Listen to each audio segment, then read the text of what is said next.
नमस्कार.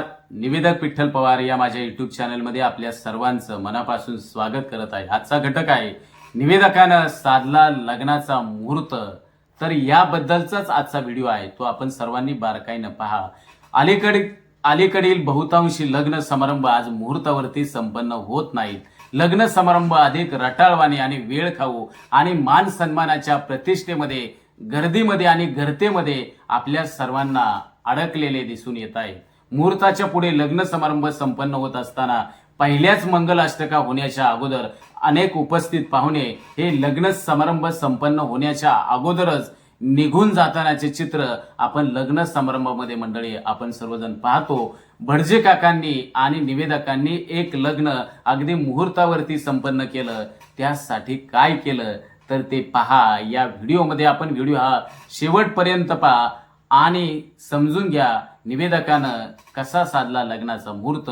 तर पुणे जिल्ह्यातील हवेली तालुक्यातील एका घराण्यातील लग्न कधीच मुहूर्तावरती संपन्न झालेलं नव्हतं, मुहूर्तावरतीच लग्न लागलेलं नव्हतं. याची कल्पना असलेल्या त्यांच्या फॅमिली काकाकडे आणि फॅमिली निवेदकाने पुन्हा याच घराण्यातील लग्न लावण्याचे व लग्नाचे निवेदन करण्याचे निमंत्रण भटजे काकांना आणि निवेदक विठ्ठल पवार म्हणजे मला स्वतःला याबद्दल लग्न हे मुहूर्तावरती लावायचं हे दोघांनी आम्ही ठरवलं. भटजी काकांनी आणि निवेदकांनी ठरवलं. त्यासाठी काकांनी एक युक्ती शोधली. त्यासाठी त्यांनी थोडा वेळ पत्रिका पाहिली आणि पत्रिका पाहिल्यानंतर थोडा वेळ पंचांग देखील त्यांनी पाहिलं आणि थोडा वेळ भटजी काकांनी त्या मुलाच्या चेहऱ्याकडं असं थोडंसं जरा भटजी काकांनी निरखून पाहिलं आणि भटजे काकांनी सांगितलं या लग्नासाठी गोरज मुहूर्त आहे 6:16 पण एक लक्षात घ्या की 16:17 झाले तरी या पोराच्या संसाराचे वाटोळ झालं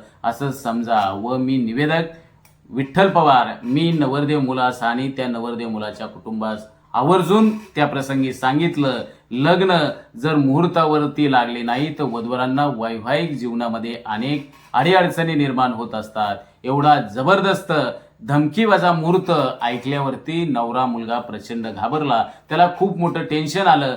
त्यामुळे त्याने काही झाले तरी 6:16 उलटून द्यायची नाहीत असा एकच ध्यास नवरदेव मुलाने घेतला आणि लग्नाच्या दिवशी सकाळी साखरपुडा हळद समारंभ आदी कार्यक्रम संपन्न झाले आणि परण्यासाठी नवरदेव बरोबर 5 वाजताच मंगल कार्यालयातून तो बाहेर पडला. डीजेच्या तालावरती पोरं जोरजोरात नाचत होती, परंतु नवरदेव सारखाच घड्याळाकडे वारंवार पाहत होता. इकडे निवेदक सांगत होता की नवरदेवाची परण्याची वरात मंगल कार्यालयाच्या प्रवेशद्वारावर आणावे. त्या ठिकाणी मावळण आत्यांनी आणि वधू मुलीच्या मामांनी वधूस बरोबर 6 वाजता त्या ठिकाणी जावे. नवरदेवाची परण्याची वरात बरोबर 6 वाजता मंगल कार्यालयाच्या प्रवेशद्वाराजवळ आली. 5 मिनिटं झाली तरी नवरी मुलगी काही येईना आणि नवरदेव सारखाच घड्याळाकडे पाहत राहिला होता आणि निवेदक इकडे वारंवार सांगत होता, परंतु मुलीच्या मामाने नवरी मुलीला घेऊन नवरदेवाच्या ठिकाणी उपस्थित राहावे. नवरी मुलगी 6:05 झाली तरी नवरी मुलगी त्या ठिकाणी प्रवेशद्वारावर येईना. म्हणून नवरदेव स्वतः वधूशिवाय चक्क त्या प्रवेशद्वारापासून त्या विवाह मंचापर्यंत अर्थात स्टेजवर चढला आणि पुन्हा तीच घाई, मुलगी काही केल्या येईना. मुलाने त्याच वेळेस मंडळी मुलाने सांगितलं, काय सांगितलं असेल हे तुम्ही तर्क करा की मुलाने त्याच वेळेस काकांना सांगितलं की 6:15 पुढे जर लग्न पुढे गेले आणि नवरी मुलगी आली नाही तर मी लग्न करणार नाही. आणि हे नवरदेवाचं वाक्य हे वधूच्या मंडळींनी, वधूच्या आप्तेष्टांनी, त्यांच्या कुटुंबातल्या माणसांनी जेव्हा ऐकले सर्वजण अगदी घाबरून गेले, गोंधळून गेले. आणि त्याच वेळेस जे होणारे जावयांचे, मामांचे, विवाह मध्यस्थांचे तसेच पाहुण्यांचे सत्कार किंवा जी पुढाऱ्यांची भाषणं होणार होती, आहेर होणार होते, हे सर्व कार्यक्रम त्या ठिकाणी थांबवले आणि नवरी मुलीच्या मामाने नवरीला स्टेजवरती आणले आणि बरोबर एकदाचं लग्न लागलं 6:16 आणि नवरदेव वाटोळे होण्यापासून वाचला एका गोरज मुहूर्तावरती. अशी युक्ती काकांनी आणि निवेदकांनी शोधून काढली आणि ते लग्न बरोबर 6:16 संपन्न झाले.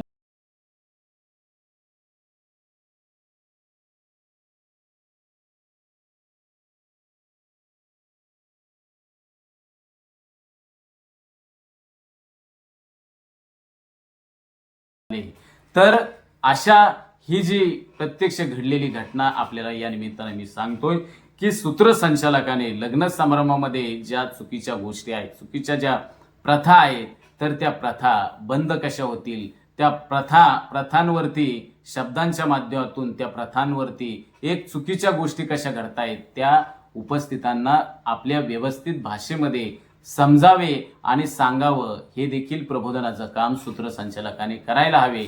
आणि लग्न समारंभाचा जो असलेला मुहूर्त असतो, तो मुहूर्त हे वधूवरांच्या वैवाहिक जीवनासाठी अतिशय महत्त्वाचा असतो. म्हणून लग्न समारंभ हे वेळेवरती संपन्न होणे ही आता काळाची गरज होत चाललेली आहे. नाहीतर मी अलीकडचे अनेक लग्न मी सूत्रसंचालन करत असताना पाहतो की लग्न समारंभ आज पाहुण्यांच्या मानसन्मानामध्ये, सत्कारामध्ये, प्रतिष्ठेमध्ये इतका अडकलेला आहे की तो लग्न समारंभ 2-2 तास उशिरा संपन्न होतोय आणि अनेक आलेले पाहुणे कंटाळून जातात. त्यांना पुढील कार्यक्रमाला देखील जायचं असतं, परंतु अशा रटाळवाण्या लग्न समारंभाच्या असणाऱ्या वेळेमुळे, अनियोजनामुळे ही लग्न समारंभ आज मुहूर्तावर संपन्न होत नाहीत.